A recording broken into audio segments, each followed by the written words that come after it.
Dear friends, if you receive Jesus as your Savior, as your Lord, He shall save you, heal you, forgive you, protect you, bless you, and He shall make you blessing, because He is the Lord of all creation.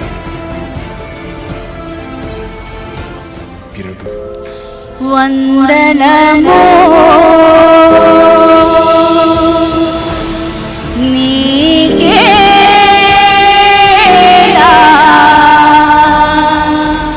వందనము.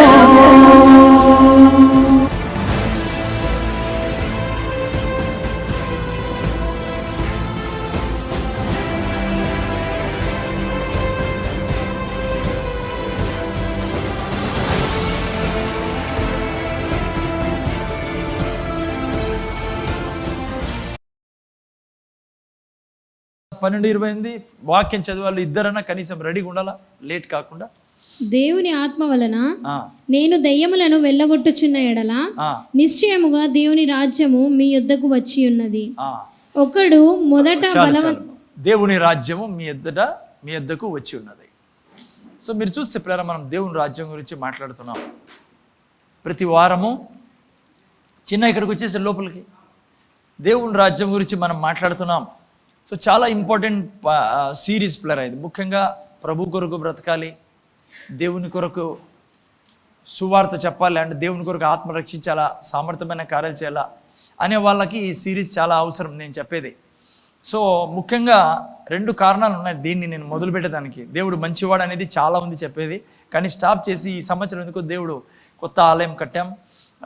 ఆ తర్వాత సంవత్సరం అయింది మనము దాదాపు ఎక్కడ పోకుండా, దాదాపు అన్ని సంఘాల వల్ల అనుకోండి ఈ కరోనా వైరస్ వలన.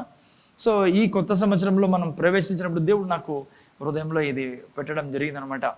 చాలా ఇంపార్టెంట్. ఒక క్రైస్తవుడికి నేను చెప్తున్న ప్రతి ఆదివారము విని అర్థం చేసుకోవడం అనేది చాలా ముఖ్యమైన అంశం పిల్లరా. ఇది దేవుని రాజ్యం. ఎందుకంటే 2 ముఖ్యమైన పాయింట్లు దీంట్లో ఉన్నాయి. సో ఎందుకు మనము సువార్త చెప్పాలా, ఎందుకు మనము ఇతరులకి చెప్పాలా, బంధువులకి, స్నేహితులకు కానీ బైబిల్ చెప్తుంది మీరు వెళ్ళి సర్వలోకానికి సువార్త ప్రకటించుడని.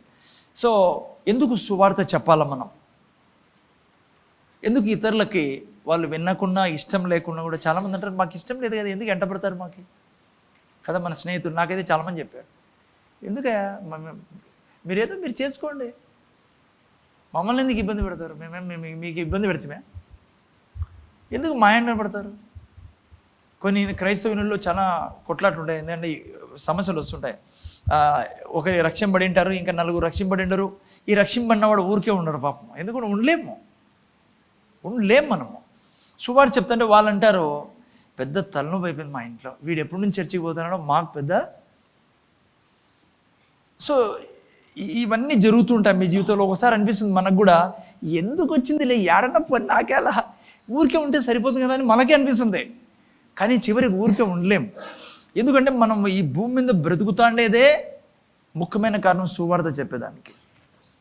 సో ఎందుకు సువార్త చెప్పాలా అనేది మీకు అర్థం కావాలని ఈ సిరీస్ మొదలుపెట్టా. ఓకే, ఎందుకు సువార్త చెప్పాలా? సో జస్ట్ నేను మీకు చాలా రోజులు చెప్పాలనుకోండి, కానీ జస్ట్ ఒక లైన్లో చెప్పండి సార్ ఎందుకు సువార్త చెప్పాలి అంటే. మీకు ఒక లైన్లో చెప్పాలంటే నేను ఒకటి చెప్పగలను. 1 యోహాను 5:18 చదవండి ఎవరన్నా. ఎందుకు సువార్త చెప్పాలా అది మీకు తెలిసిండాలి. ఎందుకంటే చాలామంది సువార్త చెప్తా ఉన్నారు, పోయి తెలియదు వాళ్ళు ఏమనుకుంటారంటే సువార్త చెప్పని ఎందుకు చెప్తున్నానంటే యేసు ప్రభు ద్వారానే రక్షణ, అందుకని నేను సువార్త చెప్తున్నాను. లేకుంటే కొంతమంది సువార్త ఎందుకు చెప్తున్నానంటే పాస్టర్ చెప్పాడు, లేకుంటే అందరూ చెప్తారంట నేను చెప్తా అని కొంతమంది, లేకుంటే దీంట్లో రాయబడింది కదా అని కొంతమంది. కానీ మీరు చూస్తే ఎందుకు ఇతరులకు సువార్త చెప్పాలా, బంధువులు కానీ, భర్త కానీ, భార్య కానీ, పిల్లలు కానీ, స్కూల్లో కానీ, ఆఫీసులో కానీ, ఎక్కడైనా. ఎందుకంటే జాగ్రత్తగా ఏనంటున్నారా, ఈ లోకంలో 2 రాజ్యాలు పని చేస్తున్నాయి, కనపడని రాజ్యాలు. ఒకటి దేవుని రాజ్యము, ఇంకోటి సాతాన్ రాజ్యం. కనపడే రాజ్యాలు చాలా ఉన్నాయి, ఇండియా, పాకిస్తాన్, ఆఫ్ఘనిస్తాన్, ఇవన్నీ రాజ్యాలు. కనపడని రాజ్యాలు, ఆత్మీయ లోకంలో పనిచేస్తున్న రాజ్యాలు 2 ఉన్నాయి. మీకు నాకు బాగా అర్థం కాల. అది దేవుని రాజ్యము ప్లస్ సాతాన్ రాజ్యం. ఓకే. సో ఈ భూమి మీద పుట్టిన ప్రతి మనిషి పుట్టడంతోనే సాతాను రాజ్యంలో పుడుతున్నాడు. సాతాను రాజ్యంలో ఉన్నాడు ఆ వ్యక్తి. చదవండి ఇప్పుడు మొదటి యోహాను 5:18. దేవుని మూలముగా పుట్టిన వాడెవడును పాపము చేయడని ఎరుగుదుము. దేవుని మూలముగా పుట్టినవాడు 5:18. 19 చదవండి పోనీ. చూడు, మనము దేవుని సంబంధులమనియు, సౌండ్ ఎక్కువ, లోకమంతయు దుష్టుని వశంలో ఉంది. ఇంగ్లీష్లో అయితే చేతిలో ఉంది. దుష్టుని వశంలో ఉంది ఈ లోకం. లయత్ ఇంగ్లీష్లో చూస్తే మీరు, అంటే వాడి చేతుల్లో ఉందంట లోకమంతా. ఎవరి చేతుల్లో? ఈ లోకంలో ఉండే మనుషులందరూ వాని చేతుల్లో ఉన్నారు. పుట్టుక నుంచి వాని చేతుల్లోకి వెళ్ళిపోతారు. ఎందుకంటే ఆదాము చేసిన పాపం వలన పుట్టే ప్రతి ఒక్కరూ పాపంలో పుడుతున్నారు. ఆ పాపాన్ని ఆధారం చేసుకొని సాతాను వాళ్ళ మీద రాజ్యం చేయడం మొదలు పెడతాడు. సో ఈ లోకమంతా సాతాను చేతిలో ఉంది. అంటే వాడు రాజుగా ఉన్నాడు వాళ్ళందరికీ. ఎందుకు మనం సువార్త చెప్తామంటే, యేసు ప్రభు గురించి ఎందుకు చెప్తామంటే, యేసు ప్రభు ద్వారా ఎప్పుడైతే ఒక మనిషి యేసుక్రీస్తుని ప్రభువు అంటాడో, ఒప్పుకుంటాడో ఆయన రాజ్యాన్ని, ఆయన రాజుగా, వెంటనే జరిగేది ఏంటంటే, చూడండి కొలస్సీలు రాసిన పత్రిక 1:13 చదవండి. ఏం రాయబడింది నాకు? ఏం జరుగుతుందో, సువార్త చెప్పినప్పుడు ఏం జరుగుతుందో అది మనం నేర్చుకుంటా ఉన్నాం. ఓకే, చదువు నేను. ఆయన మనలను అంధకార సంబంధమైన అధికారములో నుండి విడుదల చేసి, అంటే ఎప్పుడైతే నువ్వు సువార్త చెప్తావో, ఆ వ్యక్తి యేసుక్రీస్తుని ప్రభు అంటాడో, ఆ వ్యక్తి ఏమైతున్నాడంటే అంధకార సంబంధమగు అధికారం, అంటే రాజు నుంచి, ఆ రాజు చేతిలో నుంచి, సాతాన్ అనే రాజు చేతిలో నుంచి విడుదల చేసి తాను ప్రేమించిన తన కుమారుని యొక్క రాజ్య నివాసులుగా చేసెను. చూసా, రాజ్యం అంటే ఎప్పుడైతే నువ్వు సువార్త చెప్తున్నావో, ఆ వ్యక్తి విని, ఆ వ్యక్తి అన్నాడు అనుకోండి, అవును నేను కష్టాల్లో ఉన్నా, పాపంలో ఉన్నా, శాపంలో ఉన్నా, చాలా చాలా పీడలో ఉన్నాను నేను, అవును నాకు యేసు ప్రభు రాజుగా కావాలి, యేసు ప్రభు కావాలన్నప్పుడు వెంటనే జరిగేది ఏంటంటే, మీకు కనపడదు కానీ భౌతిక లోకంలో, ఆత్మీయ లోకంలో యేసు ప్రభు స్వయాన సాతాను యొక్క రాజ్యాన్ని తొలగించి ఆ వ్యక్తి జీవితం మీద, ఆ కుటుంబం మీద యేసు ప్రభువే రాజుగా ఉంటాడు. అది జరిగేది పిల్లరా సువార్త చెప్పినప్పుడు. సువార్త అంటే ఏంటి? సువార్త అంటే యేసు ప్రభువు శిలువ మీద ఏమేం చేశాడు, చనిపోయిన తర్వాత సమాధిలో ఉన్నప్పుడు ఏం చేశాడు, తిరిగి లేచిన తర్వాత ఏం జరిగింది, ఈ యొక్క దీన్ని సువార్త అంటాం మనం కదా. యేసు ప్రభు చనిపోయినప్పుడు మన పాపములన్నీ తీసుకున్నాడు. ఆయన పాతిపెట్టబడినప్పుడు ఆయన నరకానికి వెళ్ళి సాతాన్ని నాశనం చేసి 3వ రోజు ఏమయ్యాడు, తిరిగి లేచాడు. తిరిగి లేయడం వల్ల క్రొత్త సృష్టిని మొదలుపెట్టాడు ఆయన. సో ఎవరైతే యేసు ప్రభుని ప్రభువు అంటారో, ఆ రాజు, ముందుండే సాతాన్ అనే రాజు చేతిలో నుంచి ఆ వ్యక్తి విడిపించబడి యేసు ప్రభు తన జీవితంలో ప్రవేశించి యేసు ప్రభు ఇంక నుంచి రాజుగా ఉంటాడు. అందుకే ఆ వ్యక్తి జీవితంలో ఇంకా నరకం ఉండదు. ఆ వ్యక్తి జీవితంలో ఇంకెప్పుడు సమాధానము, సంతోషము, ఆనందము, ఆరోగ్యము, మేలు ఉంటాయి. ఆ వ్యక్తి చనిపోయిన నరకానికి వెళ్ళాడు. ఎందుకంటే యేసు ప్రభు స్వర్గానికి రాజు కాబట్టి అక్కడికి వెళ్తాడు. ఒకవేళ యేసు ప్రభు లేకుండా ఉంటే ఏ వ్యక్తి అయినా, ఈ వ్యక్తి ఈ రాజు చేతిలో ఉన్నాడు కాబట్టి, యేసు ప్రభుని రానియడం లేదు కాబట్టి, ఆ వ్యక్తి, ఆ సాతాను తన దగ్గర ఉండే ప్రతి చెడుని ఆ వ్యక్తికి ఇవ్వడం మొదలు పెడతాడు. రోగము, పీడ, చెడు, ప్రతిదీ. ఇంకా అంతేకాకుండా చనిపోయిన తర్వాత ఈ వ్యక్తి యేసు ప్రభు దగ్గరికి పోలేడు, కానీ ఈ వ్యక్తి సాతాన్ దగ్గరికే పోతాడు. సాతాను ఏ దానికి యజమాని? నరకానికి. అంటే ఈ భూమి మీద సాతాన్ చేతి నుంచి విడిపించేది ఎవరంటే యేసు ప్రభు. అదే యేసు ప్రభు గురించి చెప్పడమే సువార్త. ఎందుకు విడిపిస్తాడు యేసు ప్రభువు? యేసు ప్రభు ఎందుకు విడిపిస్తాడంటే, ప్రతి మనిషి యొక్క రోగాలు, ప్రతి ఒక్క మనిషి యొక్క పాపం ఆయన తీసుకున్నాడు, శాపం ఆయన తీసుకున్నాడు. అందుకే ఈ మనిషి ఎప్పుడైతే ఈ భూమి మీద మనిషి యేసయ్యా నువ్వు నా ప్రభువు అంటామో, ఆల్రెడీ ఆయన తీసుకున్నాడు కాబట్టి తన శాపాలు, పాపాలు, ప్రతి దరిద్రము, రోగం అంతా ఈ వ్యక్తి యేసు ప్రభుని ప్రభు అనగానే ఆ వ్యక్తికి విడుదల దొరుకుతుంది. చిన్న ఉదాహరణ, మీ ఫాదర్ ఇల్లు కొన్నాడు అనుకుందాం. మీరు పిల్లలు కాబట్టి తను ఎప్పుడైతే ఫాదర్ అంటామో, తండ్రి అంటామో, ఆ వ్యక్తి దగ్గర ఉన్న ఇల్లు ఎవరిది? మీది. మీ తండ్రి దగ్గర ఉన్న ఇల్లు ఎవరిది? మీది. అట్లాగా యేసు ప్రభు దగ్గర స్వర్గము, మేలు అన్నీ ఉన్నాయి కాబట్టి ఎప్పుడైతే మనం ప్రభు అంటామో వెంటనే ఆయన దగ్గర ఉన్నటువన్నీ మనం అయిపోతాయి. అందుకే యేసు ప్రభు అన్నాడు, దొంగతనమును ఎవరు? సాతాను. దొంగ అంటే ఎవరు? ఈ బైబిల్ ప్రకారం సాతాను. దొంగతనమును హత్యను నాశనం చేసేదానికి వచ్చాడు. నేను జీవమును, జీవం అంటే ఏమిటి? ప్రతి మేలు, జీవమును అది సమృద్ధిగా ఇచ్చేదానికి వచ్చి ఉన్నాను. జీవం ఇచ్చుటకు, అది సమృద్ధిగా ఇచ్చుటకు వచ్చి ఉన్నాను. సో సువార్త అందుకే చెప్పాలి. బయట ప్రజలకు అర్థం కాదు. వీళ్ళు ఏదో మత ప్రచారం చేస్తున్నారు, వాళ్ళ మతంలోకి తీసుకుంటున్నారు, వాళ్ళు మమ్మల్ని మారుస్తున్నారు. నీకు మతం ఇచ్చి నీళ్ళని మార్చి ఏం ప్రయోజనం ఎవరికన్నా? లేదు పిల్లరా. అదే చూడండి, సాతాను మనిషికి ఇది తెలుసుకోకుండా వాడిని కళ్ళు గప్పేస్తాడు. ఇలా ఫైటింగ్స్ తీసుకొస్తా అంటాడు. మతం అని, కులం అని వాడి తెచ్చినది. దేవుడు సృష్టించింది ఒక పురుషుని, ఒక స్త్రీని. మతాన్ని దేవుడు సృష్టించలేదు పిల్లరా, సాతాను సృష్టించినవి ఇవన్నీ. ఓకే, సో అందుకే సువార్త చెప్పాలా. అందుకే నేను ఈ సిరీస్ మొదలుపెట్టాను. దీంతో మీకు ఇది అర్థమవుతుంది ఎందుకు నేను ఇతరులకు చెప్పాలా, ఎంత అవమానమైనా చెప్పాలా. బైబిల్లో మీరు చూసుకుంటే ప్రాణాలు కూడా ఇచ్చారు సువార్త చెప్పేదానికి. ప్రాణాలు పోయిన ఆయన సువార్త చెప్పుకుంటేనే బ్రతికాడు. తలలు నరికేయబడ్డాయి. పౌలు తల తీసివేయడం జరిగింది. పేతురుకి సిలువ వేయడం జరిగింది, పేతురికి కూడా. ఆ తర్వాత చాలామందిని చంపేయడం జరిగింది. ఈరోజు కూడా చాలామంది చనిపోతున్నారు. ఎందుకంటే ప్రభు ఇంత పని చేశాడే, అయ్యో ప్రభు లేకుంటే యుగాలు నరకంలో పోతారే, మీరు కాలిపోతారు, మీరు బతికినంత కాలం కూడా శాపంలో ఉంటారే, దయ్యాలు వీళ్ళ జీవితంలో పనిచేస్తాయే, ఇళ్లలో దయ్యాలు వచ్చి ఉంటాయే అని ఆ యొక్క బాధని అర్థం చేసుకున్నవాడు ఏం చేస్తారంటే ఇతరులకు దేవుని గురించి సువార్త చెప్తుండే, యేసుప్రభు గురించి. ఎందుకంటే యేసుప్రభు తప్ప ఇంకెవరు విడిపించలేడు మనిషిని పాపం నుంచి, సాతాను శక్తి నుంచి, దయ్యాల నుంచి. ఓకే, సో అందుకనే మనం సువార్త చెప్పాలి పిల్లరా. రెండవది, ఈ సిరీస్ స్టార్ట్ చేయడానికి కారణం ఏమంటే ఆల్రెడీ మనం దేవుని రాజ్యంలో ఉన్నాం. అందుకే మీరు ఉన్నారు ఆ సినిమా హాల్లో లేకుండా కదమ్మా, ఆ రాజకీయ నాయకుని ఇంట్లో లేకుండా. ఎందుకు? మనం ఆల్రెడీ యేసుక్రీస్తుని ప్రభువుగా రక్షకుడిగా స్వీకరించాం. స్వీకరించిన మనము ఎలా జీవించాలి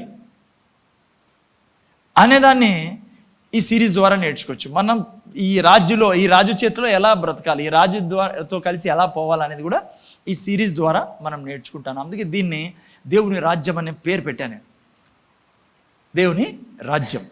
ఓకే, సో చాలా వారాల నుంచి మనం స్టార్ట్ చేసి చెప్పడం జరిగింది. ఓకే, సో ఈరోజు నేను చెప్పాల్సిన విషయాలు ఏంటంటే దేవుని రాజ్యం అనేది ఆల్రెడీ వచ్చేసింది పిల్లరా. ఎప్పుడైతే యేసుక్రీస్తు చనిపోయి 3వ దినం తిరిగి లేచాడో యేసు ప్రభు రాజ్యము వచ్చేసింది. యేసు రాజుగా పరిపాలన చేస్తున్నాడు ఇప్పుడు. అయితే బైబిల్ చదివినప్పుడు మీకు చాలా చోట్ల దేవుని రాజ్యం వచ్చిందని, కొన్ని చోట్ల మీకు దేవుని రాజ్యము రాబోతుందని కూడా వాక్యాలు కనపడతాయి. అందుకే మీకు ప్రతి వారం నేను క్లియర్ చేస్తున్నా, కన్ఫ్యూజ్ కాకుండా బైబిల్ చదువుతాడు. దేవుని రాజ్యం వచ్చేసింది నిజం, రాబోతుంది అనేది కూడా నిజం. అట్లా భౌతికంగా రాబోతుంది, ఇప్పుడు ఆత్మీయంగా వచ్చేసి, అంటే మీ కళ్ళకు కనపడడం లేదు యేసు ప్రభు, కానీ ఆయన రాజ్యం వచ్చేసింది. ఎవరైతే యేసుక్రీస్తుని ప్రభు అంటామో వాళ్ళలోకి ఆ రాజ్యము ప్రవేశించి పని చేయడం మొదలు పెడుతుంది. అయితే యేసు ప్రభు 2వ రాకల్లో భౌతికంగా ఆయన ఈ భూమి మీదకి వచ్చి కనపడేటట్లుగా ఉంటాడు.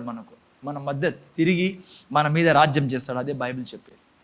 మీకు నాకు ఎవరు పంపిస్తూ ఉంటారు, ఏబిఎన్ ఛానల్, ఈటీవీ, వీళ్ళందరూ వీడియోస్ పంపిస్తున్నారు. ఇప్పుడు వాళ్ళు చూపిస్తున్నారు. మన వాళ్ళు సువార్త చెప్పడం మానేశారు చాలామంది. వాళ్ళు సువార్త చెప్తున్నారు. ఏమని చెప్తున్నారు తెలుసా? యేసు ప్రభు వస్తున్నాడంట, మరి బైబిల్ చెప్తుందంట, మరి 7 ఏళ్ళు ఆయన పరిపాలన చేశారంట, వాళ్ళు చెప్తున్నారు. నిజమేదే. నిజంగా మనం చాలా లాస్ట్ స్టేజ్లో ఉన్నాం, ఎండింగ్ స్టేజ్లో ఉన్నాం. ఏ క్షణమన్నా యేసు ప్రభు వచ్చి మనల్ని తీసుకొని వెళ్ళి మళ్ళీ 7 ఏళ్ళ తర్వాత వచ్చి ఇక్కడ పరిపాలన చేస్తారు. ఓకే, విషయం ఏమంటే ఇది మీకు క్లియర్ కాల, దేవుని రాజ్యం ఆల్రెడీ వచ్చేసింది. అందుకే మనం సువార్త ప్రకటిస్తున్నాం. ఎప్పుడైతే యేసుక్రీస్తుని ప్రభు అంటారో వాళ్ళలో ఆ రాజ్యం మొదలవుతుంది. 2వ రాకల్లో భౌతికంగా వస్తుంది. ఎందుకు ఈ మాటకి మీకు ప్రతి వారం చేస్తున్నా అంటే బైబిల్ చదువు చాలా కన్ఫ్యూజ్ అవుతుంది దేవుని రాజ్యం గురించి సువార్తలు చదివేటప్పుడు. అందుకే మీకు ఇది క్లియర్గా ఉండాలా. ఓకే, నేను నిన్న వారం ఇంకో వాక్యం కూడా చూపించా, జరుగుతుంది రాబోతుందని ఒకే చోట 2 రాయబడ్డాయి. ఎక్కడ? అది 1 కొరింథీయులు రాసిన పత్రిక. జస్ట్ ఒకసారి చదివి వేరే విషయంలోకి వెళ్దాం. 1 కొరింథీయులు రాసిన పత్రిక నేను కూడా తీసుకుంటాను, ఉండండి కొద్దిగా. ఈ మధ్య నేను కూడా చదువుతా అంటే మేలు. 15:24లో అటు తర్వాత ఆయన సమస్తమైన ఆధిపత్యమును, సమస్తమైన అధికారమును, బలమును కొట్టివేసి తన తండ్రి అయిన దేవునికి రాజ్యం అప్పగించును. అప్పుడు అంతం వచ్చును. ఎందుకనగా తన శత్రువులందరినీ తన పాదముల క్రింద ఉంచు వరకు ఆయన రాజ్య పరిపాలన చుండవలెను. యేసుక్రీస్తు ఏ రోజు చనిపోయి తిరిగి లేచాడో ఆ రోజు స్టార్ట్ అయింది ఈ రాజ్యం. యేసు ప్రభు రాజుగా పని చేస్తున్నాడు ఈ సృష్టిలో. అర్థమైందా పిల్లరా? ఎంతవరకు పని చేస్తున్నాడంట?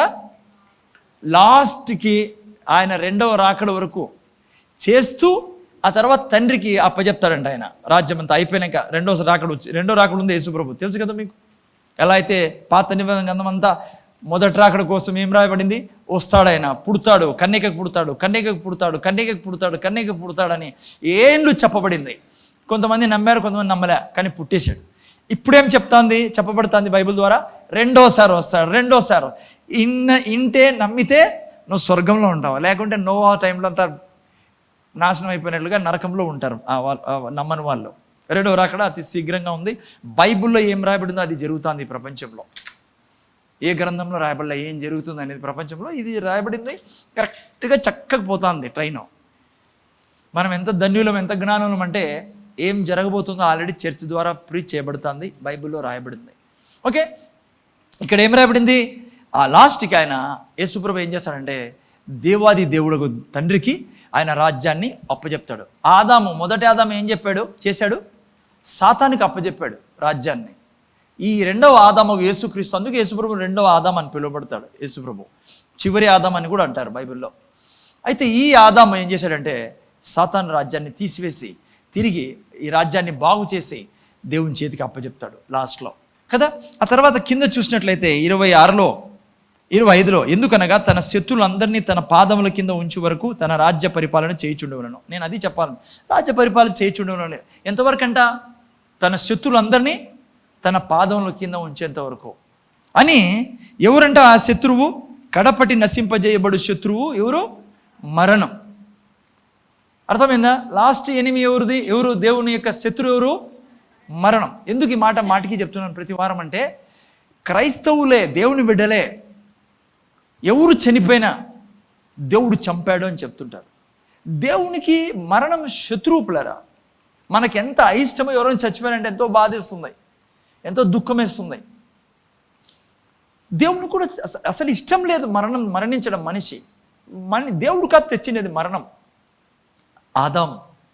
ఆదాము పాపం చేయడం ద్వారా, సాతానికి స్థలం ఇవ్వడం ద్వారా, సాతాను ద్వారా మరణం వచ్చింది, దేవుడు కాదు పిల్లరా. అయితే దేవుడు ఏమన్నాడు? నా శత్రువు అది. లాస్ట్కి మరణం లేకుండా చేస్తాడు దేవుడు. చూడండి, కలిసిన ఒక వాక్యం చదువు. 20 అధ్యాయం ప్రకటన గ్రంథం 21వ అధ్యాయం మీరు చూస్తే లాస్ట్లో ఏమవుతుందో తెలుసా? రెండవ రాకడలో ఏం జరుగుతుందో తెలుసా మీకు? చదువుతాను నేనండి 1వ వాక్యం నుంచి. అంతటా నేను కొత్త ఆకాశమును కొత్త భూమిని చూచి తిని. అమ్మ, ఈ ఆకాశం ఉండదు, తొందరలో వెళ్ళిపోతుంది ఈ ఆకాశం, ఈ భూమి ఉండదు. కొత్త ఆకాశము కొత్త భూమిని చూచి తిని. మొదటి ఆకాశము మొదటి భూమి గతించిపోయాను, ఎందుకంటే ఇది పాపంతో నిండిన ఆకాశం భూమి. సముద్రమును ఇక లేదు, సముద్రాలు ఉండవు అప్పుడు. ఇంకా జాగ్రత్త తినండి. మరియు నేను నూతనమైన యెరూషలేము, కొద్దిగా తగ్గిసాము ఇక్కడ, ఈ స్పీకర్ తగ్గిలేము, సో జాగ్రత్త తినండి. మరియు నేను నూతనమైన యెరూషలేము అను ఆ పరిశుద్ధ పట్టణమును తన భర్త కొరకు అలంకరింపబడిన పెండ్లి కుమార్తె వలె సిద్ధపడి పరలోకమందున్న దేవుని యొద్ద నుండి దిగి వచ్చుట చూచితిని. అదేంటది అమ్మ? ఏంటది? యేసు ప్రభు రాకముందు మనమంతా ఎక్కడికి వెళ్ళిపోతాం? ముందే పైన ఉంటాం, అందరూ ర్యాప్చర్లో వెళ్ళిపోయి ఉంటాం అంతా. కొత్త ఆకాశాన్ని కొత్త భూమిని యేసు ప్రభు సృష్టించి, దేవుడు సృష్టించి తన భార్యని కిందికి తెచ్చుకుంటాడు. యేసు ప్రభు భార్య ఎవరు అమ్మా? మనమే ఆయన భార్య. అర్థమైందా? అంత ప్రేమిస్తాడు మనల్ని. మనం బిడ్డలము, కానీ భార్యగా ఎందుకు పిలుస్తా అంటే తన సొంత శరీరము అని చెప్పేదానికి. అయితే మనం ఎక్కడికి వస్తాము? ఈ కొత్త ఆకాశం కొత్త భూమి సృష్టింపడిన తర్వాత కిందికి వస్తాం మనం. ఓకే, ఆ తర్వాత ఏమవుతుందంట? అప్పుడు ఇదిగో దేవుని నివాసము మనుషులతో కూడా ఉన్నది. అప్పుడు దేవుడు మనతో ఉంటాడు. ఇప్పుడు మీకు కనపడడం లేదు కదా కళ్ళకి, కానీ అప్పుడు చూడొచ్చు హ్యాపీగా. ఆయనే ఉంటాడు మన మధ్య. ఎట్లుంటుంది లైఫ్ చూసుకోండి కదా. ఆయన వారితో కాపురముండును, వారాయన ప్రజలయుందురు, దేవుడు తానే వారి దేవుడై ఉండి వారికి తోడై ఉండును. ఇప్పుడు కనపడకుండా తోడుగా ఉన్నాడు, అప్పుడు కంప్లీట్గా మీ ముందు కనపడతా ఉంటాడు. అయితే 4వ వాక్యం, ఆయన వారి కన్నుల ప్రతి బాష్ప బిందువు తుడిచివేయును, మరణమిక ఉండదు. ఇప్పుడుంది మరణం, ఇక ఉండదు. దుఃఖమైనను ఏడుపైనను వేదనైనను ఇక ఉండదు కదా. చాలామంది అంటారు కదా, ఏం బ్రతుకో ఏమో అని. నువ్వు యేసు ప్రభులో ఉంటే ఆ యొక్క ఏడుపు పీడ ఉండదు. అయితే ఇంకో మాట చెప్పాలి ఇక్కడ మీకు. అయితే ఇది మరణం ఎప్పుడు తీసివేయబడుతుంది కంప్లీట్గా అంటే రెండవ రాకల్లో. మరి ఇప్పుడేంటి? ఇప్పుడు కూడా మరణానికి మన మీద అధికారం లేదు పిల్లలు. అందుకే మరణం అంటే భయపడకూడదు. మరణం అంటే ఏంటో తెలుసా? మనకి తండ్రి దగ్గరికి పోవడం. అందుకే బైబిల్లో మనం క్రైస్తవులు ఎవరైనా చనిపోయినప్పుడు నిద్రించారు అంటాం, తండ్రి దగ్గరికి వెళ్ళాడు అంటాం. నిజమది. శరీరము మట్టిలో పెట్టబడుతుంది, ఆత్మ దేవుని దగ్గరికి వెళ్ళడం జరుగుతుంది మనది. మీరే లెక్కేసుకోండి. ఈడుంటేనే నీకు అంత హ్యాపీ, నీ పిల్లలు చూసుకుంటా, నీ భర్తను చూసుకుంటా, నీ భార్యను చూసుకుంటా, మనవాళ్ళని మనవరాలు చూసుకుంటా కదా.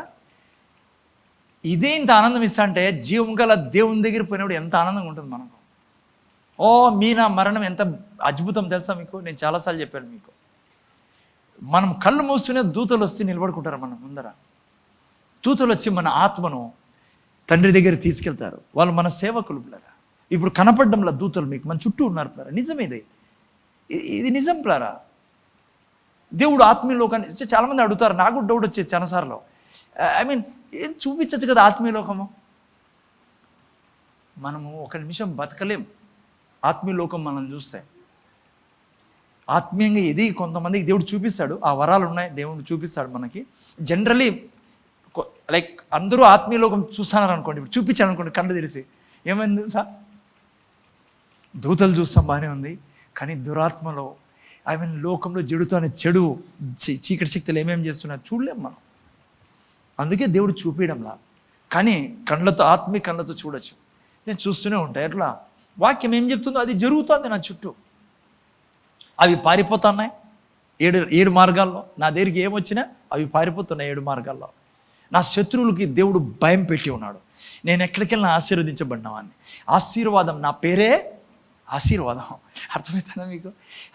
ఆ లైఫ్ అదే చూడాలి పిల్లరా. నిన్న నేను ఒక కొటేషన్ పెట్టా స్టేటస్లో. ఎవరెవరు చదివారో నాకు తెలియదు. నా స్టేటస్లో నిన్న, ఎప్పుడైతే వాక్యాన్ని నువ్వు జరుగుతుండడం చూస్తా అంటావో, బైబుల్ జీవించినట్లు ఈ భూమి మీద నువ్వు బైబుల్లా అడుగడుగేయచ్చు. ఓకే, ఆ స్టేటస్లో నేను ఓకే విషయం వినండి, బాగా జాగ్రత్తగా వినండి మీరు. సో విషయం ఏమంటే, మరణం మనకు లేదు పిల్లరా. అందుకే దూతలు వచ్చి మనల్ని తీసుకెళ్తారు. అక్కడ వెళ్తూనే ఎవరు ఎదురవుతారు మీకు? యేసయ్య ఎదురవుతాడు పిల్లరా. నువ్వు అర్థమవుతుంది, నీ ఆత్మకు తెలిసిపోతుంది యేసయ్య అయినా అని. యేసయ్య ఎదురవుతూనే అక్కడ ఎంత గ్రాండ్ వెల్కమ్ ఉంటుందో తెలుసా నీకు? ఆ తర్వాత నువ్వు ఎవరితో ఉంటావు అక్కడ పోయి?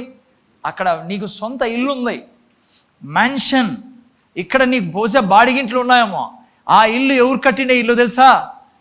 మీ డాడీ కాదు, ఇక్కడ నుండి డాడీ కాదు, అక్కడ ఆయన. ఇక నాకు టైం లేదు పిల్లరా అవన్నీ వర్ణించడానికి, చాలా వేరే చెప్పాలి నేను. మీకు ఒకవేళ ఓపిక ఉందంటే నేను ఒక బుక్ పేరు చెప్తాను మీకు, అది చదవండి ఇంట్లో. 400 ఏమో ఉన్నది ఆన్లైన్లో, అమెజాన్లో. మై మిర్రర్ అని ఉంటుంది. ఒక పూర్తి స్పెల్లింగ్ మీరు నాకు మళ్ళీ ఫోన్ చేసి చెప్తాను మీకు. ఒక సిస్టర్ని దేవుడు తీసుకెళ్ళి స్వర్గం అంతా ఎంత వర్ణించి రాసిందంటే, చాలా చాలా మంచిగా వర్ణించి రాసింది ఆమె. మై మిర్రర్ అనేది మీరు నెట్లో అమెజాన్లో 400 రూపీస్ ఏముంది బుక్, తెప్పించుకొని చదవండి ఇంగ్లీష్ వచ్చిన వాళ్ళు. ఓకే ఓకే, విషయం పక్కన పెట్టండి. సో మరణం అనేది దేవుని శత్రువులరా, దేవుని ప్రియం కాదు అది. చాలామంది దేవుని మీద బ్లేమ్ చేస్తుంటారు. మిగతా శత్రువులు ఎవరు? సాతాను, పాపాన్ని కూడా దేవుడు మన జీవితం మీద నుంచి తీసేశాడు. లాస్ట్కి కంప్లీట్గా తీసేస్తాడు. పాపానికి మన మీద అధికారం లేదు, నువ్వు ఇస్తే తప్ప. 1 కొరింథీ 15:33 ప్రకారము దుష్ట సాంగత్యము మంచి నడవడికను చెడగొట్టును. నువ్వు ఈడుండి టీవీలు చూసుకుంటా, సీరియల్ చూసుకుంటా, సినిమాలు చూసుకుంటా, చెడ్డోళ్ళ స్నేహితం పట్టుకుంటా అట్లా చూస్తాను అనుకో, చెడు నీ మీద పాపం చేసేదానికి నువ్వు ద్వారం తెరుస్తావు, మళ్ళా పాపం చేసుకుంటూ ఉంటావు. పాపం ద్వారా నీ జీవితంలో శత్రువుకి ద్వారం తెరుస్తావు. సాతానికి మన మీద అధికారం లేదు. మనం చూసి వాడు పారిపోతూ ఉంటాడు 7 మార్గాల్లో. ఎక్కడెక్కడ ఏదైనా ట్రై చేసినా కూడా రాని దూతలు మన దగ్గరికి. నిజం చెప్తున్నాను నేను, బైబిల్ చదువుకోండి, రావవి. నువ్వు మీకు తెలిసే విషయము, నువ్వు అంటేనే నరకానికి టెర్రర్. ఇది బైబిల్ చెప్పేది. నువ్వు అంటేనే వణుకు నరకానికి. ఎందుకో తెలుసా? నువ్వు దేవునితో నిండి ఉన్నావు. నీలో ఉన్నవాడు ఈ లోకంలో ఉన్నవానికంటే గొప్పవాడు. ఇది బైబిల్ ప్లరా, నిజం ఇది. కానీ నువ్వు కూర్చొని, హలో జాగ్రత్తగా, నువ్వు కూర్చొని సీరియల్ చూసుకుంటూ, తైకొండో పాపం తైకొండో చేసి వచ్చాడు, మధ్యలో ఎవరైనా ఇది చేస్తాడు, హెల్ప్ చేస్తాడు పాపం, పొద్దున్న నుంచి తైకొండో. ఓకే, జాగ్రత్త తినంలేరా. నువ్వు పాపం చేసుకుంటా, సీరియల్ చూసుకుంటా, ఇతరుల గురించి చెడ్డ మాట్లాడుకుంటా, లేకుంటే ఊరికే లేని, నేను లాస్ట్లో స్టోరీ చెప్తాను మీకు, జరిగిన స్టోరీ, నాది పర్సనల్ అది, చర్చ అయిపోయినాక. నువ్వు ఏం చేస్తున్నావు తెలుసా, ఏమంటారు తెలుగులో, రా మామ అన్నట్లుంటుంది. యాడ పోయింటివి మామ నువ్వు ఎన్ని రోజులు అసలు లేక వచ్చి కిక్కు కొట్టు నాకు అన్నట్లుంటుంది. పొడుసేసి డాక్టర్ల ద్వారా ఈ చేదు మాత్రలో ఈ శరీరం నీదే అన్నట్లుంటుంది పాపం చేస్తే. దేవాది దేవుడి న్యూస్. అందుకే చాలా జాగ్రత్తగా ఉండాలి మనం. మనము నిత్యము మహిమతో నిండిన జీవితం అదే. అసలుకి వాడికి అది మనం అంటేనే టెర్రర్. నువ్వంటేనే మనుషులకు టెర్రర్ తెలుసా. నీకు విరోధంగా మనం ఊరికే అంటాం కానీ ఊరికే నాకు విరోధంగా ఏదో చెప్తా అంటారు మీరు, ఎవరో ఏదో ఉంటుంది దానికి. ఐ డోంట్ జాగ్రత్త తినట్లేరా, నువ్వు వేరే వ్యక్తివి మా. నాకు అది నువ్వు అంటేనే భయం ప్రపంచానికి, ఇంకేం చెప్పాలి నేను. శివాజీ అంటూనే భయం అందరికీ. ఎంత లా ఉన్నాడని కాదు, దేవుని బిడ్డ అని. పోనీ నేను అవన్నీ వద్దు, ఇప్పుడు నేను వేరే నా సబ్జెక్ట్ అయిపోతుంది. నిన్న వారం కూడా అట్లా అయింది. ఓకే, విషయం ఏనండి. సాతానికి అధికారం లేదు, పాపానికి మన మీద అధికారం లేదు, మరణం మనకు లేదు. దేవుడు యేసయ్య ఏమై ఉన్నాడో అది మన లైఫ్, జస్ట్ లైక్ జీసస్. అది నువ్వు నమ్మాలంతే. నమ్మకుంటే నువ్వు ఆనందం పొందుకోలేవు, నీకు రావాల్సిన ఆనందం. నువ్వు అన్నావు అనుకో, నేను వేస్ట్ ఫెలోని, నేను దరిద్రం పట్టుకుంది, నాకు నేను పనికిరాని వ్యక్తిని, అందరూ చెప్తాను, ఊరంతా చెప్తాను, మా టీచర్ చెప్పా, మా అమ్మ కూడా చెప్తానే ఉంటుంది అప్పుడప్పుడు, ఆమె కోపం వచ్చడం అంతా, నీలాంటి డర్టీ ఫెలో లేడు ప్రపంచంలో అని. నువ్వు అవి నమ్ముతావు అనుకో, నీ లైఫ్ డర్టీగానే ఉంటుంది, వేస్ట్గానే కనపడతావు, నీకు నువ్వే వేస్ట్ అయిపోతావు. నువ్వే అద్దం ముందు నిలబడి కొట్టుకుంటావు తలని. ఎందుకైనా బతుకుతా. నో, నువ్వు నేను బైబిల్ ఏం చెప్తుందో అది. అందుకే అద్దం అని చెప్పాడు దేవుడు. దీన్ని చూసి సవరించుకోవాలా. మీ మమ్మీ ఏమని చెప్పింది అనుకో, నువ్వు ఈడియట్ అని, నువ్వు సవరించుకోవాలా. ఓ జీసస్ నేను ఇద్దరు ఒకటే, ఆయన ఏమై ఉన్నాడో నేను అదే ఉన్నా. నువ్వు అలా చెప్పుకుంటూ పోతే నువ్వు అలా కనపడడం మొదలు పెడతావు. యోసేపు కానీ దానియేలు వీళ్ళందరినీ వేస్ట్ ఫెలో అన్నారు. యోసేపుని ఏమన్నారు, యూ వేస్ట్ ఫెలో, పోయి బట్టలు కడుక్కోరా అన్నాడు. ఆడపోయి యోసేపు బండలు కడుక్కునే నా బతుకల్లా. బైబిల్ ఏం చెప్తుంది సార్, అక్కడ ఉండి కూడా నాకు ఎప్పుడు చెప్పాడు, ఆయన ప్రాస్పరస్ పర్సన్, నేను ఐశ్వర్యవంతుని అనేవాడు యోసేపు. ఎందుకంటే బంగారాన్ని నువ్వు కాలువలో వేసినా, వజ్రాలని కాలువలో వేసినా, పేడలో వేసినా, యాడేసినా ఆ పేడ పోతూనే అది వెరుస్తూ ఉంటుంది. నువ్వు నేను రుణాలు పడి అప్పుడేమన్నా కష్టాలు పడతాం, సమస్యలు పడతాం, కానీ గుర్తుపెట్టుకో, నువ్వు వజ్రానివి, నువ్వు సామర్థ్యంతో నిండిన వ్యక్తివి, నువ్వు దైవత్వంతో నిండిన వ్యక్తివి. నేను ఎప్పుడూ ఒక మాట చెప్తాను ప్లరా, బైబిల్ రాయబడి 2 Pétero 1:4, I'm participating in divine nature. తెలుగులో ఏం చెప్తారో నాకు తెలియదు కానీ 2 Pétero, హలో జాగ్రత్త తినండి, I'm participating in divine nature. తెలుసా నీకు తెలుగులో ఏం రాయబడిందో?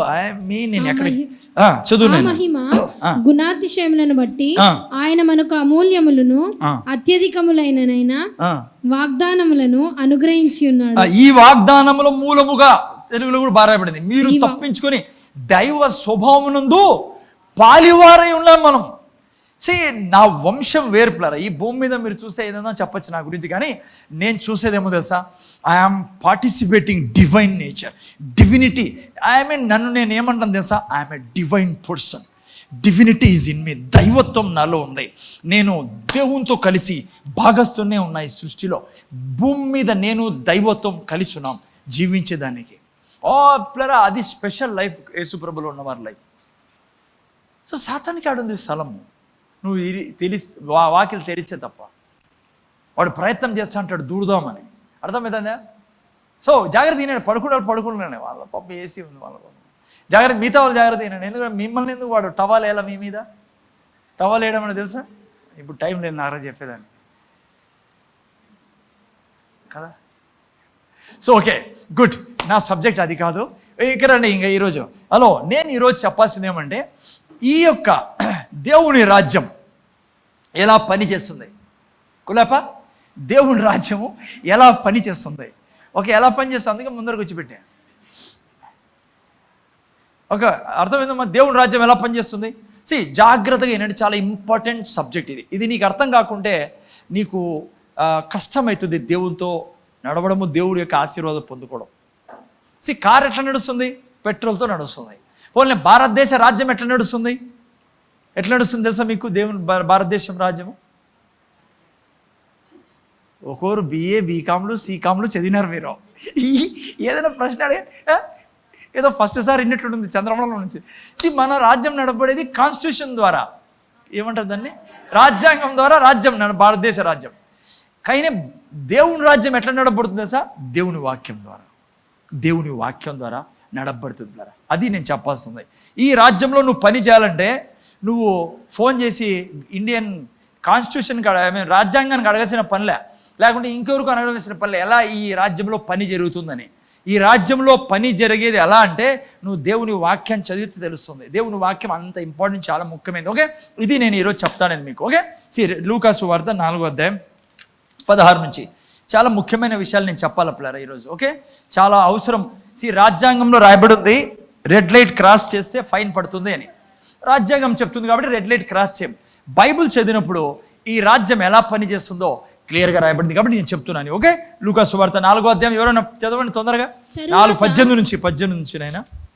ప్రభువు ఆత్మ నా మీద ఉన్నది, బీదలకు సువార్త ప్రకటించుటకై ఆయన నన్ను అభిషేకించెను. ఓకే, చెరలోనున్న వారికి విడుదలను, గ్రుడ్డి వారికి చూపును కలుగునని ప్రకటించుటకును, నలిగిన వారికి విడిపించుటకును, ప్రభువు హితవస్త్రమును ప్రకటించుటకును ఆయన నన్ను పంపి ఉన్నాడని రాయబడిన చోట ఆయనకు దొరికిను. ప్రభు హితవస్త్రం తెలుసు కదా, లాస్ట్ వీక్ చెప్పా. ఇయర్ ఆఫ్ జూబ్లీ, తెలుగులో ఎందుకు హితవస్త్రం రాయబడింది? 4 ఇంగ్లీష్లో చూస్తే ఇయర్ ఆఫ్ లార్డ్ అని రాయబడింది. ఇయర్ ఆఫ్ జూబిలీ అంటాం దాన్ని. యేసుప్రభు చెప్తున్నాడు ఇక్కడ ఆయన ఎందుకు వచ్చాడో. ఆయన మెస్సియా. అక్కడ మందిరంలో నిలబడి, మనలాగా ఇప్పుడు చర్చ్ అంటాము, వాళ్ళు సినగోగ్ అనేవాళ్ళు, యూదులు కూడుకునేవాళ్ళు. అక్కడ నిలబడి యేసుప్రభు ఈ మాటలన్నీ చదివి ఒక మంచి మాట చెప్పాడు. హితవత్సరము మొదలైంది మీ జీవితంలో అని. ఇయర్ ఆఫ్ జూబిలీ అంటే తెలుసు కదా మీకేమో. కొత్త నిన్న వారం చెప్పా. 2 ముఖ్యమైన పాయింట్ చెప్పి చాలా ఉంది కానీ పెద్ద ప్రీచింగ్ ఉంది ఇయర్ ఆఫ్ జూబిలీ గురించి. ప్రతి 50 సంవత్సరాలకు ఒకసారి బైబిల్లో మీరు చదివితే యూదులకు దేవుడు ఆజ్ఞాపించాడు ప్రతి 50 సంవత్సరాలకు ఒకసారి ఇయర్ ఆఫ్ జూబిలీ జరపాలి మీరని. ఇయర్ ఆఫ్ జూబిలీ రోజు ఏం జరిగేదంటే చాలా జరిగేటివి. 2 ముఖ్యమైన విషయాలు ఏం జరిగేదంటే ఆ రోజు అంతవరకు మీరు పోగొట్టుకున్న ఆస్తి అంతా తిరిగి ఇవ్వబడుతుంది. ఒకవేళ మీరు అంతకుముందు ఇండ్లు అమ్మేశారు, భూములు అమ్మేసుకున్నారు, బంగారు అమ్మేసుకున్నారు, మీకుండే ఆస్తి అంతా పోయి జీరోలో ఉన్నారు అనుకోండి. ఆ ఇయర్ ఆఫ్ జూబిలీ రోజు 50వ సంవత్సరం ఏ దినమో నాకు తెలియదు కానీ ఆ సంవత్సరంలో ఆ దినాన మీ ఆస్తులన్నీ తిరిగి ఇవ్వబడతాయి. భూములన్నీ మీ పేరు మీదకి వచ్చేస్తాయి. రెండోది ఏంటంటే ఆ రోజు మీ పేరు మీద ఏ అప్పున్నా క్యాన్సల్, ముత్తూటు మీకు ఇచ్చేయాల్సిందే. ఇంకేమో మణిపురమా ఏందో అది ఇచ్చేయాల్సిందే. ఏ బ్యాంకులో లోన్లు గిల్లు ఆ రోజు ఎట్లంటే నువ్వు మళ్ళీ న్యూ స్టార్ట్. ఆస్తులన్నీ బయటకు వచ్చేసాయి. వాపస్ అంతా నీ బంగారు నక్లీస్ ఏమంటుంది అని పెద్ద హారమా ఏదేమో హారం, అది లాంగ్ హారం, లాంగ్ రైసా ఏదది అంటారు మీకు ఆడోళ్ళ, చంద్రహారము, లాంగ్ చైన్ ఇప్పుడు ఏడో ఉంది అది. అప్పుడు 50 సంవత్సరం ఏడో సంవత్సరం మెల్లోకి వచ్చేస్తుంది. ఎందుకంటే దేవుడు ఈ సంవత్సరాన్ని పెట్టాడు. దేవుడు అందరికీ పంచి ఇచ్చాడు కదా. ఇజ్రాయెల్ జనాంగంకి కనాన్ దేశంలో పోయినప్పుడు భూమిని, ఇండ్లని, తోటల్ని, బంగారుని అందరి పంచి ఇచ్చాడు. వీళ్ళు మధ్యలో గీరు ఎక్కువైపోయి అన్నీ పోగొట్టుకుంటారు. కొంతమంది గీరు ఎక్కువైపోయి పోగొట్టుకుంటారు. పోగొట్టుకున్న వాళ్ళకి దేవుడు మళ్ళా దయదలిచి ఈ 50 సంవత్సరము తిరిగి అన్నీ సెటిల్ చేసి ఆ రోజు నుంచి బీదోడు లక్షాధికారి ఉన్న లక్షాధికారే అంటే మీకు అర్థమైంది అనుకుంటా. అదే ఈయన భారతదేశంలో ఎంత బాగుంటుంది సిస్టర్. కానీ మీకు శుభవార్త చెప్తున్నా, వచ్చేసింది. భారతదేశంలో రాలేదు కానీ నీ జీవితంలోకి వచ్చేసింది. యేసు ప్రభు ఇయర్ ఆఫ్ జూబిలీని మీ జీవితంలో మొదలు పెట్టాడమ్మా. అందుకే బెదిరికం లేదు, అందుకే రోగం లేదు, అందుకే శాపం లేదు మన మీద. అందుకే మనం తలస్థానంలో పెట్టబడి ఉన్నాం కానీ తోకస్థానంలో లేం. అదే మీకు ప్రీచ్ చేయాలా ఈ యొక్క సిరీస్ ద్వారా. ఓకే, సరే. టోటల్గా ఏం జరిగిందంటే అక్కడ యేసు ప్రభు వచ్చి మందిరంలో వచ్చాడు. వస్తూనే అక్కడ ఉండేవాళ్ళు యేసు ప్రభు చేతికి పుస్తకం ఇచ్చారు, యెషయా గ్రంథం ఇచ్చారు. ఓకే, యెషయా గ్రంథం ఇస్తూనే యేసు ప్రభు తీసుకొని ఇప్పుడు చదివినటువంటి చదివాడు. చదివిన తర్వాత వాళ్ళ దగ్గర ఏమన్నాడంటే ఆయన గ్రంథము 20 వాక్యం, ఆయన గ్రంథము చుట్టి పరిచారకునికి ఇచ్చి కూర్చుండెను. కూర్చుండేనంటే ఇట్లా మీ కూర్చునేలా కూర్చోవడం కాదు. అక్కడ కూర్చోవడం అంటే బుక్ ఇచ్చేసి ప్రీచింగ్ మొదలు పెట్టాడు యేసు ప్రభు. ఏమన్నాడు తెలుసా? ప్రీచింగ్లో ఏమన్నాడంటే, నేడు సమాజ మందిరంలో నున్న వారందరూ ఆయన్ని తేరి చూడగా ఆయన, నేడు మీ వినికిడిలో ఈ లేఖనము నెరవేరినదని వారితో చెప్పాను. అక్కడ వచ్చింది మొత్తం అంతా. యేసుప్రభు ఏం చెప్పాడంటే, నిలబడి చదివి ఏం చదివాడు? బీదలకు సువార్త ప్రకటించడానికి, బంధింపన్న వారు విడిపించడానికి, దురాత్మకారాలు లయం చేయడానికి, గుడ్డి వాళ్ళకు చూపించడానికి, ఇవన్నీ చేయడానికి, ఇయర్ ఆఫ్ జూబిలీ ఇచ్చేదానికి నేను వచ్చి ఉన్నాను. అది స్టార్ట్ అయింది అన్నాడు ఆయన. అంటూనే అంతవరకు బాగుంది అందరికీ. ఇప్పుడు నేను అన్నాను అనుకో, నేనే యేసుప్రభుని ఎట్లుంటుంది మీ సీను. వాళ్ళు ఏళ్ళ నుంచి ఎదురు చూస్తున్నారు మస్సియా కోసము. ఈ వ్యక్తి చదివేదంతా బాగుంది, కానీ నేనే మెస్సియా అని అంటూనే ఎక్కడ లేనిది లేచింది వాళ్ళకి. ఏంది కోపము, ఉద్రేకం. ఎంత కోపం వచ్చిందంటే 27, 28 అనుకోండి, కాదు యా వాక్యం అది, 28లో మీరు చూస్తే సమాజ మందిరంలో ఉన్న వారు అందరూ, ఒకడు కూడా కాదు, అందరూ ఆ మాటలు విని ఆగ్రహంతో నిండుకొని చంపాలని చూశారు, చంపేశారని చూశారు. ఎవరిని? యేసుప్రభుని. ఎందుకో తెలుసా? యేసుప్రభు ఈ మాట చెప్పాడు కాబట్టి.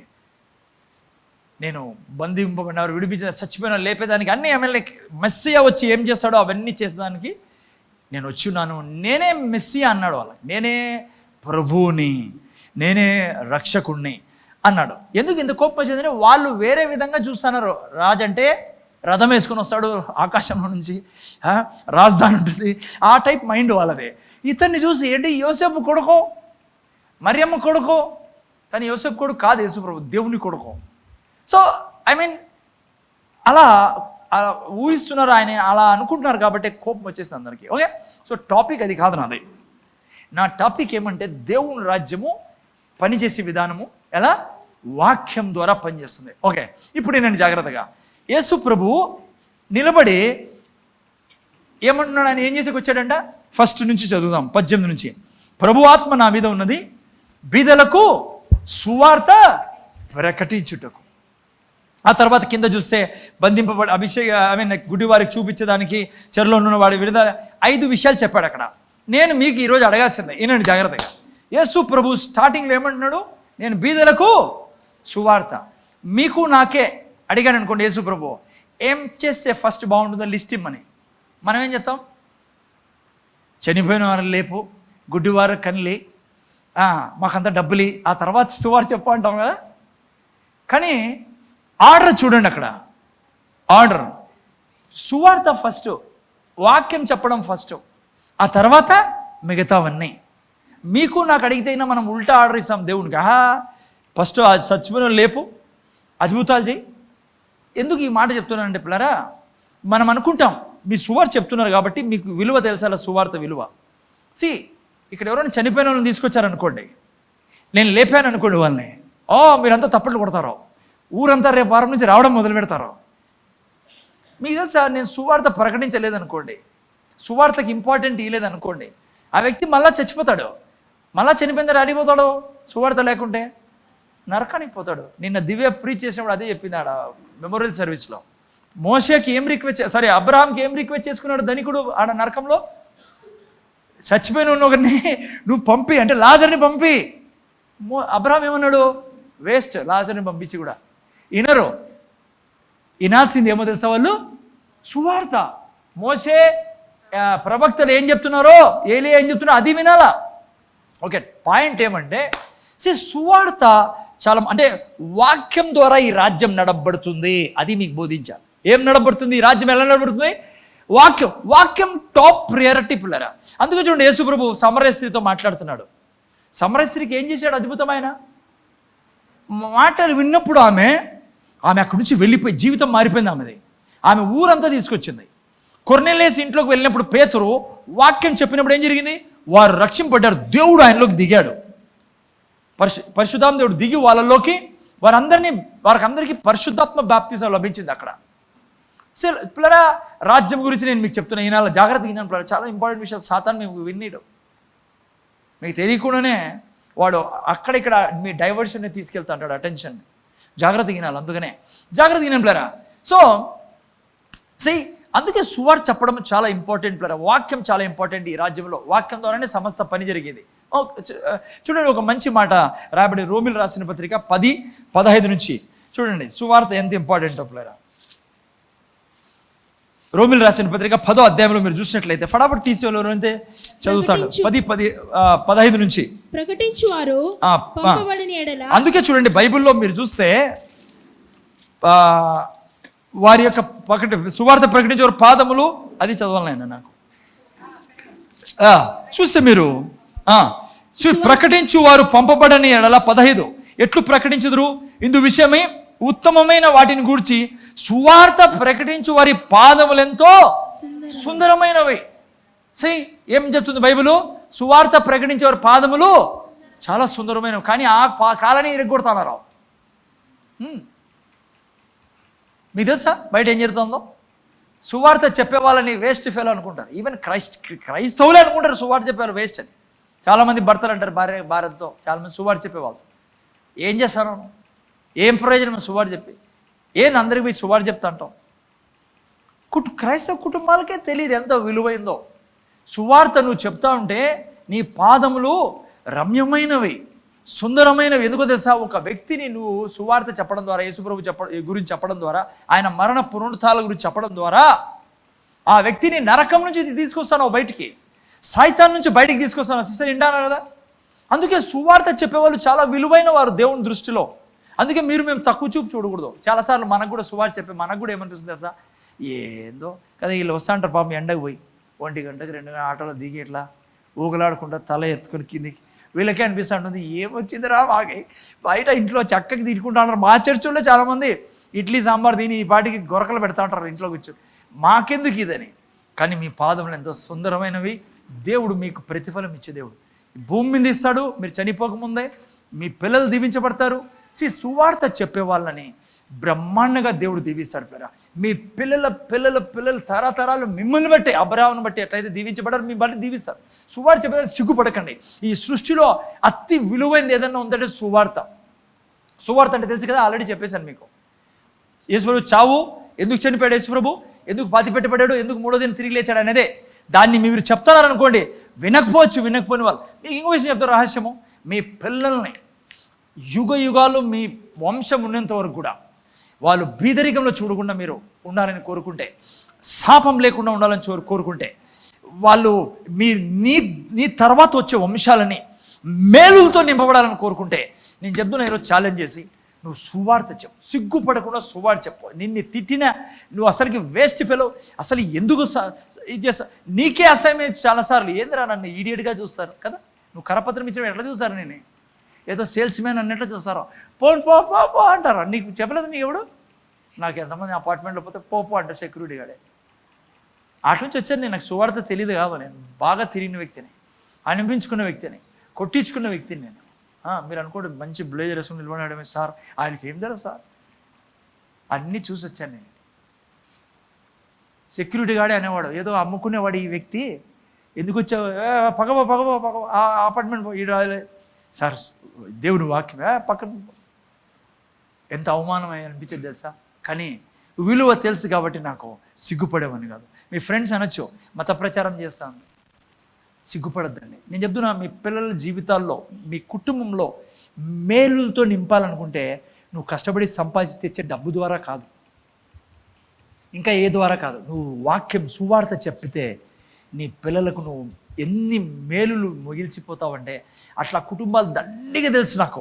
వాళ్ళ తాత ముత్తాతలు వీధులు తిరిగి అవమానమైనా సరే వాక్యం చెప్పి సువార్త చెప్పి చేస్తే ఈరోజు పిల్లల్ని దేవుడు దీవిస్తాడు. ఆలోచించండి, ఎవరో బాగా దీవించబడతారని ఈ మధ్య. నేను వాళ్ళ పేరు చెప్పకూడదు, రికార్డ్ అవుతుంది కాబట్టి. వాళ్ళ తాతల పని అది. వాళ్ళ పెద్దనాయన వాళ్ళు చేసిన పనికి దేవుడు ఎంత దీవిస్తానంటే, విరోధం ఉంది వాళ్ళకి విరోధంగా. నేను ఎవరి గురించి చెప్తానో కొంతమందికి అర్థమవుతుంది. కానీ వాళ్ళు చేస్తానే మంచి, ఎందుకంటే దేవుని వల్ల చేస్తాను. రాష్ట్రాన్ని దీవిస్తారు, చాలా మంచి జరుగుతుంది పిల్లరా. దేవుని బిడ్డలకి ఎప్పుడు నష్టం జరగదు. ఓకే, పోన్లేండి. విషయం ఏమంటే, రమ్యమైనవి వారి పాదాలు. మీరు సువార్త చెప్తా అంటే ఇంట్లోకి వస్తానట్లే ఎండలో తిరిగి తిట్టుకోద్దండి, మీకు ఎవరు వినలేదు అనుకోద్దండి. మీ పని మీరు చేస్తానండి, మీకు రావాల్సిన దీవెనలు పైనుంచి వస్తూనే ఉంటాయి. ఓకే, నా పాయింట్ ఏమంటే సువార్త ఈ రాజ్యంలో పని చేసేది ఎట్లా? వాక్యం ద్వారా. ఆ విలువని నేను చూపిస్తున్నా. ఓకే, రెండోది చూడండి, లూకా సువార్త 16:16 కూడా చదవండి. ఈ రాజ్యంలో వాక్యం ద్వారా సమస్త పని జరుగుతుంది. అది నా పాయింట్. లూకా సువార్త 16:16 కూడా మీరు చూస్తే మంచి మాట రాయబడింది అక్కడ. యోహాను కాలం వరకు ధర్మశాస్త్రము ప్రవక్తలు ఉండిరి, అప్పటి నుండి దేవుని రాజ్య సువార్త ప్రకటించబడుచున్నది. చూసారా, ఈ రాజ్యంలో ఎప్పుడు సువార్త ప్రకటింపబడుతుంది? ప్రతివాడును ఆ రాజ్యంలో బలవంతంగా చొరబడుచున్నారు. అమ్మ ఏం చేస్తున్నారంటే ఆ రాజ్యంలోకి బలవంతంగా, వాడు రానీడు. తెలుసా మీకు పిల్లరా ఎందుకు సువార్త చెప్పాలో? సాతాను పట్టుకొని పెట్టుకున్నాడు వాళ్ళని, రానీడు. కానీ నువ్వు సువార్త చెప్పినప్పుడు వాళ్ళకు బలం దొరుకుతుంది. రోమిలు రాసిన పత్రిక 1:16 పౌలు అంటాడు, నా సువార్తలో బలం ఉంది, సువార్త సామర్థ్యం ఉంది. జాగ్రత్తగా పిల్లరా, ఫ్యాన్ వేస్తే చల్లని గాలి, ఏసీ వేస్తే చల్ల గాలి వస్తుంది మీ దగ్గరికి. అట్లాగే నువ్వు సువార్త చెప్పినప్పుడు నీకు అనిపించచ్చు పైన ఏం జరగడం లేదు పిల్లరా, ఆ మాటలు దేవుడు, అవి మాటలే దేవుడు. దేవుడు వాళ్ళలో పనిచేయడం మొదలు పెడతాడు. చెప్తున్నా పిల్లరా, సువార్త అంటే ప్రపంచానికే భయం. నేను మీకు ఇంకొక చెప్తున్నా, హలో ఈనాడు ముందర ఇదే దేశంలో ఎందుకు సువార్త బంధించబడుతుంది? ఎందుకు చెప్పకూడదు సువార్త? సువార్త ఎప్పుడైనా మనం పోయి ఎడన్నా చెప్పామా? మర్డర్లు చేయండి, దొంగతనాలు చేయండి, ఆ రాజకీయం ఎక్కడ మంచివాడు కాదు, ఈ పార్టీ మంచిది చెప్తాం మనం సువార్తలో.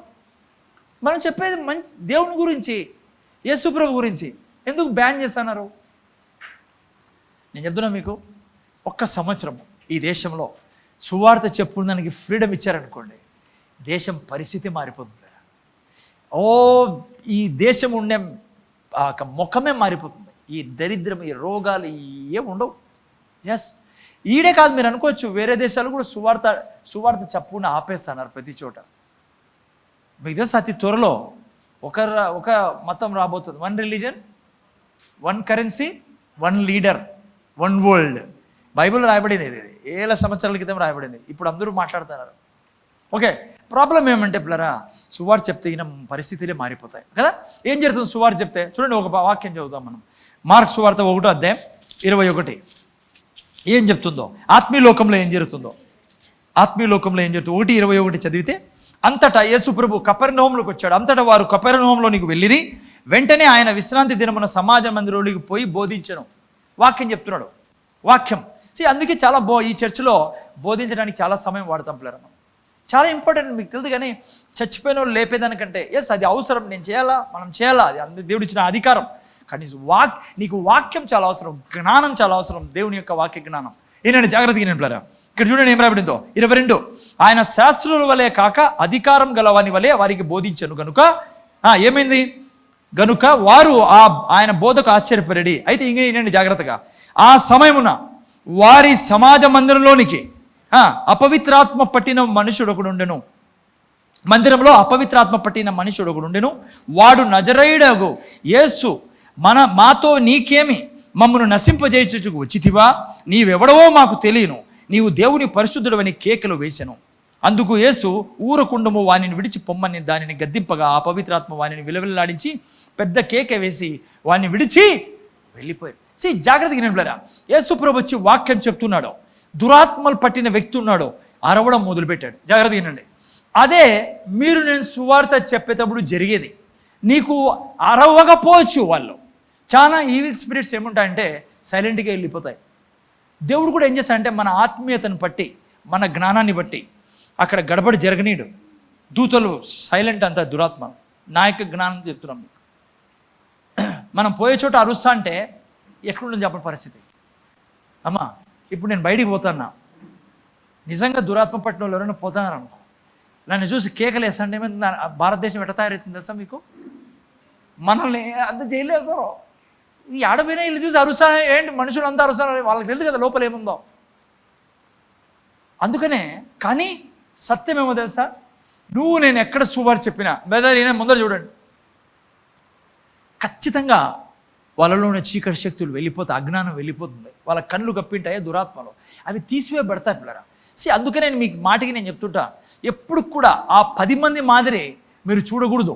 ఆ 50 మంది తెలుసు కదా మీకు, ఆ 12 మందిలో, మోషే పంపిన 12 మందిలో 10 మంది వాస్తవాల్ని చూసి అవే నమ్మేసేవాళ్ళు. 2 మాత్రము కాలేబు యెహోషువ ఏం చేసేవాళ్ళు తెలుసా? వాక్యాన్ని చూసేవాళ్ళు. ఈ 10 మంది అంటున్నారు వాళ్ళు బలమైన వాళ్ళు, కనానీయులు, చంపేస్తారు మనల్ని, మనం జయించలేమన్నారు 10 మంది. 2 ఏమన్నారు తెలుసా?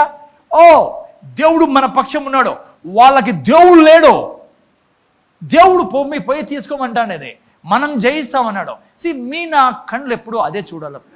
ఈవెన్ నువ్వు ప్రవేశించిన ఇంట్లో నువ్వు మాట్లాడుతున్న వ్యక్తి బహుబలవంతుడుగా నీకు కనపడవచ్చు, ఆర్థికంగా, రాజకీయంగా, పెద్ద ఆఫీసర్ కావచ్చు, పెద్ద ప్రొఫెసర్ కావచ్చు, డాక్టర్ కావచ్చు. కానీ నీకు తెలుసా నీ పక్షం ఎవరున్నారో? దేవుడు నీ పక్షం ఉన్నాడు. పొమ్మని ఎవరు నీకే? దేవుడు. సువార్త చెప్పమని ఎవరు నీకు? దేవుడు. నువ్వు దేవుని బలాన్ని ఎంచాల. కాలేబు యెహోషువ అదే అంటున్నారు. ఏమయ్యా మీకు అర్థం కాలేదా? మీరెవరో? ఆ 10 మంది దేవునిలో లేక, భక్తి లేక, వాక్యం తెలియక వాళ్ళని చూసి భయపడతారు.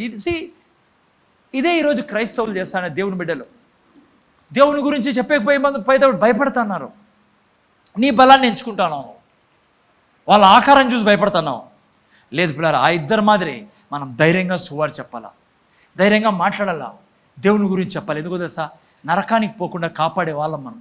సువార్త ఒక వ్యక్తి నరకం పోకుండా కాపాడుతుంది. అదే జరిగింది. యేసుప్రభు మందిరంలో పోతూనే దురాత్మ పట్టినోడు అరవడం మొదలుపెట్టాడు. ఎందుకంటే యేసుప్రభు ఏం చెప్తున్నాడు? బోధిస్తున్నాడు రాజ్యపు వార్త. దయ్యాలకి భయం పిల్లరా, యేసు అనే పేరు చెప్తేనే గడగడలాడిపోతారు. ఇది నిజం.